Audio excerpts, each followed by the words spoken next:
Cut பண்ண என்னோட தலைமுடியை வளர வைக்கிற சேலஞ்சில் இன்றைக்கி 58வது நாள் 20வது ஹேர் பேக் போட போகிறோம். 2 கைப்பிடி ஆலிவ் விதை எடுத்து தேவையான அளவு தண்ணி சேர்த்து பாயில் பண்ணிவிட்டு அதோட ஜெல்லை மட்டும் வடிகட்டி வச்சுருங்க. ஒரு மிக்ஸி சாரில் இந்த அளவுக்கு வடித்த சாதம் எடுத்திருக்கேன். உப்பு போட்டிருந்தாலும் பரவாயில்ல, போடலைனாலும் பரவாயில்ல.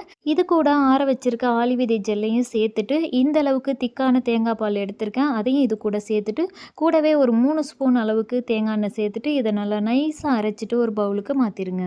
இந்த ஹேர் பேக் போடுறதுக்கு ரொம்ப சூப்பராக இருக்கும், நல்லா ஸ்மூத்தாக இருக்கும். சளி பிடிக்கும்னு நினைக்கிறவங்க இந்த ஹேர் பேக்கை ஃபாலோ பண்ணலாம். ஹேர் பேக் போடுறதுக்கு முன்னாடி தலைக்கு எண்ணெய் வச்சு சீவி சிக்க எடுத்துகிட்டு இந்த ஹேர் பேக்கை ஸ்கேல்ப்புக்கும் தலைமுடிக்கும் நல்லா அப்ளை பண்ணிவிட்டு 1 மணி நேரம் வச்சுருந்து வெதுவெதுப்பான தண்ணியில் லைட்டாக ஷாம்பு இல்லைன்னா சீயக்காய் பயன்படுத்தி ஹேர் வாஷ் பண்ணிவிடுங்க. குளித்ததுமே நல்லா தண்ணி குடிங்க. முடி கொட்டுதுன்னு கவலைப்படாதீங்க. நல்லா மெயின்டைன் பண்ணுங்கள். உங்களுக்கு ரீக்ரோத் கண்டிப்பாக இருக்கும். நல்ல ஹெல்த்தியான உணவு எடுத்துக்கோங்க, நல்லா தண்ணி குடிங்க, நேரத்துக்கு தூங்குங்க, நிம்மதியாக இருங்க. கண்டிப்பாக